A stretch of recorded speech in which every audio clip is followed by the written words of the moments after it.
반갑습니다. 자유민주주의 빵식입니다. 오늘 3월 29일 월요일이고요. 날씨가 너무 좋아서 가족들과 야외로 여행이라도 가고 싶은 마음이 절로 드는 날입니다. 자, 그런데 문재인이 이런 생활을 절대로 하지 못하게 해놓은 탓에 방송이나 열심히 해서 보수가 정권을 다시 되찾고 국민들이 일한 만큼 벌 수 있는 삶이 올 때까지 가열차게 밀고 나가도록 하겠습니다. 문재인 정권이 몰락을 하고 있는 가운데 오늘 청와대가 정책실장인 김상조를 경질을 해버렸어요. 자, 후임으로 이호승 청와대 경제수석 비서관을 임명했다고 하는데 이것들은 아주 사골 우려먹는 것도 아니고 재탕에 재탕, 그렇게 인재가 없니?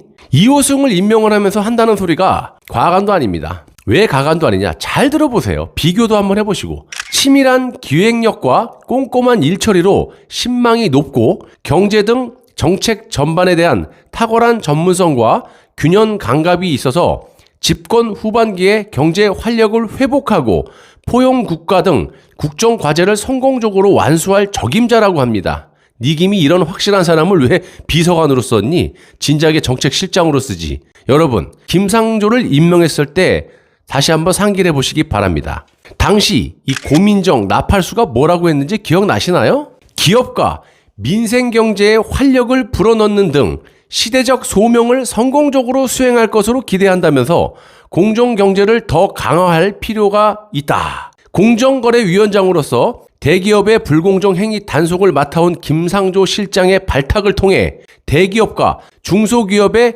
협력과 대기업의 투자 확대를 더욱 독려하고 이를 통해 민생 경제 활성화를 꾀하겠다는 것이 문재인의 보관이다. 이렇게 얘기를 했습니다. 이들의 공통점, 성공적으로 수행할 것.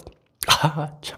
그 결과는 뭡니까? 한진그룹 빼들어 먹는 게 성공적이냐? 기업 빼들어 먹는 게? 김상조가 지난해 7월 임대차 보호법이 시행되기 이틀 전에 자신의 집 세입자와 재계약을 하면서 전세 보증금을 14% 넘게 올린 것으로 확인돼서 논란이 됐다라고 재계약 시 임대료 5% 넘게 올리지 못하도록 하는 임대차법 적용을 피하기 위해서 전세값을 꼼수 인상했다라는 비판이 나왔다라고 하는데, 자, 그러면 김대중의 아들 김홍걸이는요, 이자도 똑같은 수법으로 꼼수를 부렸는데 그럼 김홍걸도 사퇴해야 되는 게 논리적으로 맞지 않습니까? 김홍걸도 임대차 3법에 찬성표를 던지고 지 아들내미 아파트 전세값을 무려 4억 원이나 올리지 않았어요? 이런 인간이 한두 명이냐고요. 제가 봤을 때는 김상조 경질은 두 가지 이유가 있다고 봅니다.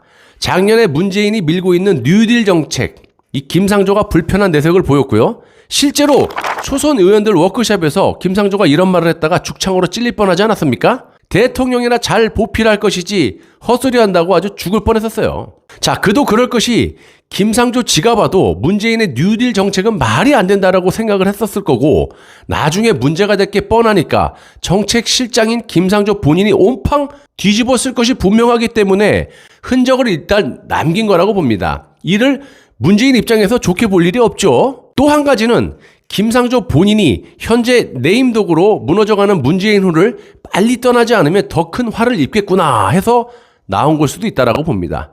실제로 청와대 고위 관계자에 따르면 김상조는 전날 밤 청와대 비서실장인 유영민에게 사임의 뜻을 전했다라고 하고요. 문재인에게도 직접 사임의 의사를 밝혔다라고 전해지고 있습니다. 문재인 정권이 몰락하고 있는 건 기정사실이에요, 여러분. 하지만 문재인이 몰락하고 안 하고 이런 것도 중요하지만 이 나라의 정권이 앞으로 어느 쪽에 가느냐에 따라서 우리 국민들, 서민들의 삶의 질이 결정된다고 생각합니다. 반문은 기본이지만 단순히 문재인을 비판한다고 해서 무조건적인 지지는 아니라고 생각합니다. 좀 더 신중하게 그 사람의 성향과 정책이 뭔지를 명확하게 판단하시고 그 정책을 얼마만큼 그 사람이 수행하느냐를 보신 다음에 지지를 하는 것이 맞다라고 생각합니다. 현명하신 여러분들이 어련히 판단하시겠지만 저도 대한민국의 국민의 한 사람으로서 자식을 키우고 있는 한 가정의 가장으로서 우리 서민들의 삶의 질이 높아지고 최소한 일한 만큼 공정하게 대가가 오는 세상에서 살고 싶을 뿐입니다. 감사합니다.